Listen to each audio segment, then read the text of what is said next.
Mesdames et messieurs, bonjour à toutes et à tous, bienvenue sur la deuxième partie de notre message Signification des rêves. Signification des rêves avec le prophète Lovi Elias. Nous allons lire 1 Samuel 28, verset 6 qui dit « Saül consulta l'Éternel, et l'Éternel ne lui répondit point, ni par des songes, ni par l'Urim, ni par les prophètes. » Alors, Saül cherchait la face de Dieu. Saül demandait quelque chose à Dieu qu'il ne recevait pas. Vous savez, la plupart du temps, c'est ce qui arrive aux gens. Les gens prient et ils demandent des choses à Dieu. Et quand ils demandent des choses à Dieu, eh bien, ils n'ont pas la patience d'attendre pour voir si Dieu leur donne des instructions. Les gens demandent des choses à Dieu et ils sont pressés de voir la chose s'accomplir. Et ils n'ont pas le temps de patienter pour voir la chose s'accomplir ou le temps de patienter pour recevoir des instructions afin d'opérer et de savoir comment est-ce que la chose va s'accomplir. Et ils se découragent et ils vont chercher ailleurs. Alors que normalement, quand vous faites des prières et que vous demandez des choses à Dieu, il faut toujours faire attention à vos rêves après cela. Et donc, Dieu dit ici que voilà, la Bible dit que Dieu n'a pas répondu à Saül ni par les rêves, ni par les songes, etc., ni par les transes. Et donc, la Bible a fait mention premièrement des rêves. Ça veut dire que les rêves constituent le premier canal à travers lequel Dieu communique avec vous. Et alors, la dernière option à laquelle vous faites recours, eh bien, c'est le prophète de Dieu. Vous faites recours au prophète de Dieu parce que vous avez manqué de faire attention à vos rêves, parce que vous avez manqué d'entendre Dieu ou de recevoir les instructions de Dieu à travers vos rêves. Quand vous priez, que vous demandez quelque chose à Dieu, il faut toujours faire attention à vos rêves après cela, parce qu'à travers vos rêves, Dieu pourrait vous parler. À travers vos rêves, Dieu pourrait vous donner des instructions.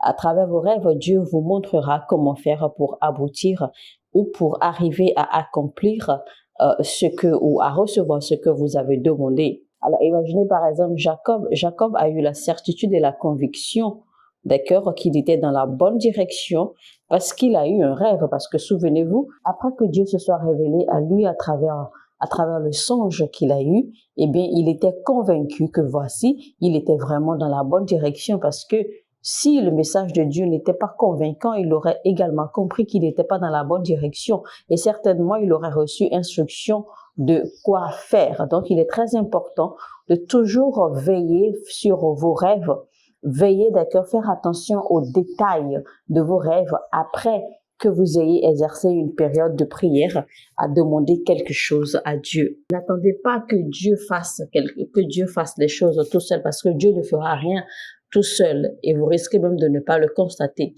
Donc, Dieu vous donnera toujours la stratégie, les moyens ou la façon, d'accord, d'atteindre le but que vous recherchez. Lisons Ecclésiaste 5, verset 7 qui dit « Car s'il y a des vanités dans la multitude des songes, il y en a aussi dans beaucoup de paroles. C'est pourquoi craignez Dieu. » Alors, comme je le dis depuis le début, ce n'est pas parce que vous rêvez que c'est Dieu qui est en train de vous parler, car il y a beaucoup de songes, beaucoup de rêves qui ne sont que vanité. Nous allons lire en Jérémie 22, verset 32. Je reprends ceci. Nous allons lire en Jérémie chapitre 23, verset 32 qui dit « Voici, dit l'Éternel, j'en veux aux prophètes qui prennent leurs propres paroles et la donnent pour ma parole. J'en veux à ceux qui prophétisent des songes faux, qui les racontent et qui égarent mon peuple par leurs mensonges et par leur témérité. Je ne les ai point envoyés. Je ne leur ai point donné d'ordre, et ils ne sont d'aucune utilité à ce peuple, dit l'Éternel. » Vous avez donc besoin d'être soumis à des prophètes de Dieu, des prophètes reconnus et authentifiés par Dieu. Vous avez besoin d'être entouré, d'être soumis à de vrais prophètes de Dieu et non ceux qui vendent leurs paroles, ceux qui vendent leurs propres paroles et se faisant passer pour les représentants de Dieu ou prétendant vendre la parole de Dieu, ou ceux qui, plus encore, vous vendent des illusions, vous vendent des rêves qui ne se réaliseront peut-être jamais. Ceux-là même qui, de par leurs paroles, leurs prophéties, etc., vous dévient de la voix originale de Dieu. Saith the Lord of hosts, Jeremiah 29 verse 8. Alors lisons Jérémie 29, verset 8 qui dit: Car ainsi parle l'Éternel des armées, le Dieu d'Israël, ne vous laissez pas tromper par vos prophètes qui sont au milieu de vous, et par vos vains.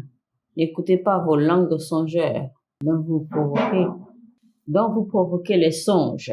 Un homme spirituel ne doit pas être influencé par ce qui est à l'extérieur ou ce qui se passe à l'extérieur, mais plutôt par ce qui se trouve à l'intérieur. Personnellement, je suis beaucoup plus influencée par les choses spirituelles, par les réalités spirituelles que des réalités de la chair. Et les circonstances externes n'influencent jamais mon homme intérieur ou ma personnalité interne. Vous devez être touché et influencé par les choses qui se passent à l'intérieur de vous et non les circonstances autour de vous. Car cela affectera négativement vos rêves et vos interprétations des rêves. Parce que tout ce qui se trouve à l'externe va influencer vos rêves. Et si vous faites beaucoup trop attention aux choses qui se passent à l'externe, eh bien, vos rêves seront influencés, vos rêves seront corrompus, parce que vous risquez de recevoir de mauvais messages, vous risquez de recevoir ou d'avoir de mauvais rêves. Et c'est la raison pour laquelle votre œuvre avec le Saint-Esprit, eh bien, commence depuis votre intérieur. Parce qu'il faut que le Saint-Esprit vous fortifie à l'intérieur. Les choses externes sont temporelles, mais les choses internes sont éternelles. C'est là que l'œuvre du Saint-Esprit commence, parce que le Saint-Esprit vous fortifie. Et quand le Saint-Esprit vous fortifie, eh bien, tout ce qui vous concerne va demeurer interne et non externe. Nous allons lire Daniel chapitre 1, verset 17. Dieu accorda à ces 4 jeunes gens de la science, de l'intelligence dans toutes les lettres et de la sagesse. Et Daniel expliquait toutes les visions et tous les songes. Donc, vous pouvez acquérir de la connaissance. Vous pouvez acquérir des connaissances spirituelles, c'est-à-dire que l'on peut vous enseigner des connaissances spirituelles. Alors, lisons Nombre 12, verset 6. Et il dit: Écoutez bien mes paroles. Lorsqu'il y aura parmi vous un prophète, c'est dans une vision que moi, l'Éternel, je me révélerai à lui. C'est dans un songe que je lui parlerai. Alors, je vais vous dire qu'en réalité, les rêves, on ne voit pas les rêves, mais on entend les rêves. En réalité, vous entendez, d'accord, avec vos yeux. Donc, les rêves sont entendus. Et vous entendez avec vos yeux. C'est-à-dire, ce n'est pas que vous voyez les rêves ou que vous rêvez, que ce que vous voyez avec vos yeux, mais en réalité, parce que quand vous savez un rêve, en réalité, c'est un message qui vous est livré. Donc, vous entendez à travers vos yeux. Donc, quand vous avez un rêve ou quand vous faites un rêve, c'est Dieu qui est en train de vous parler. Et il n'est pas en train de vous montrer, mais il est en train de vous parler. Alors, si par exemple, vous faites un rêve et que vous voyez un arbre en train de brûler, en fait, Dieu n'est pas en train de vous dire que voici les arbres vont brûler autour de vous ou dans votre vie ou quelque chose comme ça. Mais Dieu est plutôt en train de vous faire comprendre, il est en train de vous dire qu'un royaume est sur le point d'être consumé. Car Dieu a dit dans sa parole, je me révélerai à lui, je lui parlerai dans les rêves. Donc, si vous ignorez vos rêves, c'est que vous ignorez en même temps les paroles de Dieu. Donc, quand vous faites un rêve, comme j'ai dit, Dieu est en train de vous parler. Et un rêve est différent d'une vision. Dans une vision, vous voyez. Mais quand c'est un rêve, c'est Dieu qui est en train de vous parler. Alors, quand l'Éternel vous parle à travers les rêves, il utilise des images, il utilise des objets, il utilise des signes. Il utilise des choses, en fait, pour vous passer un message. Et quand Dieu utilise des signes comme ça, ou des choses, des éléments comme cela, eh bien, il est en train de vous parler. Parce qu'en fait, quand il vous montre quelque chose, c'est qu'il est en train de vous passer un message. Il est en train de vous communiquer un message. Il est en train de vous communiquer quelque chose que vous devez savoir. Donc, les rêves constituent la voix de Dieu. Mais alors, comment interpréter les rêves? Mais avant, je vais vous enseigner comment vous positionner pour avoir des rêves. Dieu parle tout le temps parce que Dieu cherche des gens à qui il peut révéler ses secrets. Donc, Dieu parle tout le temps. Donc, vous n'avez pas besoin de chercher ou d'attendre que Dieu trouve des moyens particuliers ou des façons particulières pour vous parler. Parce que Dieu peut chercher à vous parler, il peut chercher à communiquer avec vous à tout moment et en tout lieu. Dieu parle tout le temps, il parle tout le temps. Dieu vous parlera même des choses qui n'ont rien à voir avec vous. Il vous parlera des choses qui ne vous concernent pas. Il vous parlera des choses à venir, des choses passées, des choses ici, des choses que vous ne comprenez pas, des choses que vous n'avez même aucune relation avec. Parce que c'est comme ça Dieu parle tout le temps. Parce qu'en réalité, il faut savoir que Dieu a des informations qu'il veut passer sur l'humanité. Il a des informations, il en a tellement à révéler. Alors, première chose sur laquelle vous devez travailler, vous devez avant tout changer vos pensées, vos manières de réfléchir. Si vous êtes quelqu'un, vous avez tout le temps des pensées négatives, vous ne pourrez jamais interpréter les voix de Dieu. Simplement parce qu'il n'existe pas de négatif en Dieu. Les pensées que vous générez viennent de votre âme. Et les pensées que vous générez viennent de votre âme sur la base des informations dont vous avez nourri votre âme. Parce que quand vous faites des rêves, c'est le Seigneur qui est en train de parler à votre esprit. Et votre esprit va projeter l'information que vous recevez à votre âme. Et donc, la façon dont vous allez interpréter le message que vous recevez, le message qui atteint votre âme, dépendra de ce dont vous avez nourri votre âme, c'est-à-dire de ce que votre âme contient. Et donc, si votre âme est bien nourrie, eh bien, vous allez interpréter proprement l'information que Dieu vous passe. Mais si votre âme est mal nourrie, eh bien, certainement, vous allez mal interpréter le message que le rêve que vous avez fait essaie de transmettre à votre âme. Parce que la pureté de votre âme est de votre responsabilité. La responsabilité de Dieu est de parler, de passer des informations, de passer des messages. Et ce dont votre âme est nourrie est entièrement de votre responsabilité. Alors, qu'est-ce que vous avez dans votre âme? Parce que cela déterminera comment vous comprendrez et interpréterez les rêves. C'est pour cela que la Bible nous fait comprendre que les jeunes Hébreux, d'accord, surtout Daniel, en fait, qu'ils avaient eu de la connaissance, ils avaient de la compréhension en toutes choses, en toutes les sciences, même dans les rêves. Ils savaient comment comprendre et interpréter les rêves, faisaient les visions. Ce qui veut dire que leur influence était de Dieu, à travers Dieu et par Dieu. Et non basé sur les choses qui les entouraient, mais non basé sur les circonstances autour d'eux. Les trois frères, par exemple, les trois amis, par exemple, le roi leur demande de se prosterner devant leur déesse.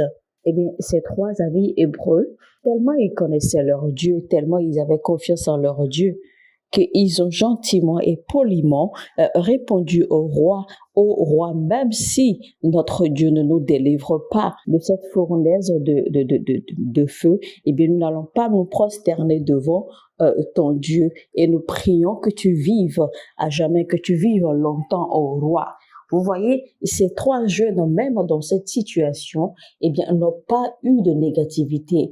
Ils n'ont pas dégagé de négativité. Ils n'ont pas prononcé, ils n'ont pas proféré de négativité. Ils ont plutôt proféré des bénédictions encore sur la vie du roi. Ils ont prié encore pour la longévité du roi, quand bien même ils n'ont pas voulu, d'accord, se prosterner devant le Dieu du roi et ils ont maintenu leur foi. Donc, ils n'ont pas permis que les circonstances les affectent ou les influencent, ni leurs pensées, ni leurs convictions, ni leur foi, ni leurs actes.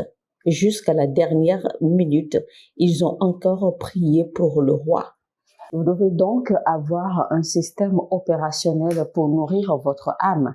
Et ce système opérationnel doit être mis à jour régulièrement par la parole de Dieu et par les pensées positives. Pour que vous compreniez ou que vous sachiez la signification de vos rêves, il ne faut pas avoir des points de vue négatifs sur les choses. C'est-à-dire, n'ayez jamais de point de vue négatif sur quoi que ce soit. Vous savez, les gens ont toujours regardé Marie-Magdalène avec un œil de prostituée. On l'a toujours prise pour une prostituée. Mais Jésus-Christ a toujours vu en elle la première évangéliste. Dieu ne nous voit pas, Dieu ne nous regarde pas comme les hommes nous regardent. Et surtout, une personne sage ou un homme sage essaie de voir les autres comme Dieu les voit. Si je prends par exemple l'exemple du serpent, la Bible dit que le serpent est l'animal le plus sage et le plus rusé. Alors, généralement, nous avons toujours vu le serpent comme un animal méchant, un animal négatif, un animal de malheur. Et c'est pour cela que quand les gens font des rêves et qu'ils voient le serpent dans leurs rêves, eh bien, votre pasteur ou votre homme de Dieu, la première signification qu'il donnera, c'est que, eh bien, c'est de la sorcellerie. Et donc, il faut prier contre cela pour détruire, car c'est un acte de la sorcellerie. Mais vous oubliez que le serpent est un symbole de guérison et un symbole de sagesse. Lisez bien votre Bible, vous verrez. Le serpent est avant tout un symbole de guérison. Le serpent est également un symbole de sagesse. Maintenant, prenons par exemple l'aigle, parce que l'on sait que l'aigle représente le prophétique. L'aigle représente l'aigle est un esprit prophétique. Et donc, à supposer par exemple que vous faites un rêve et que vous voyez l'aigle dans votre rêve, eh bien, vous serez content, vous allez commencer à célébrer, vous allez commencer à jacasser. Mais l'aigle peut signifier également un élément négatif. L'aigle peut signifier quelque chose de négatif. Aussi, il faut souligner rapidement au passage que les choses que vous voyez dans vos rêves, les éléments que vous voyez dans vos rêves peuvent également avoir des significations selon votre culture ou selon la culture ou les cultures auxquelles vous êtes attachés. Parce qu'il y a des choses qui ont différentes significations, différentes définitions, d'accord, pour les gens selon leur culture. Donc, parfois, Dieu vous montre certaines choses également que vous devez comprendre également sur la base de vos cultures également. Maintenant, mais il faut considérer en premier c'est-à-dire la définition ou la signification de ce que Dieu vous montre, parce que Dieu veut que toute chose soit basée avant tout sur sa culture, c'est-à-dire la culture divine, la culture du ciel. Et donc, faites tout pour travailler sur votre conscience. Ayez une conscience claire, ayez une conscience pure. Deuxième chose, quand vous allez vous coucher ou faire une sieste, allez faire vos siestes, allez dormir toujours dans la conscience, toujours dans l'espérance que Dieu vous parle. C'est-à-dire que espérez toujours, désirez que Dieu vous parle dans votre sommeil ou dans votre sieste, que Dieu vous passe un message. Espérez toujours avoir cette expérience, parce qu'ainsi vous ouvrirez la porte et vous permettrez à Dieu, d'accord, de vous parler, de communiquer avec vous. C'est-à-dire que vous vous disposez à ce que Dieu vous parle. Troisièmement, soyez une personne, vous n'oubliez jamais vos rêves, c'est-à-dire que soyez une personne, essayez toujours de vous rappeler les rêves que vous faites.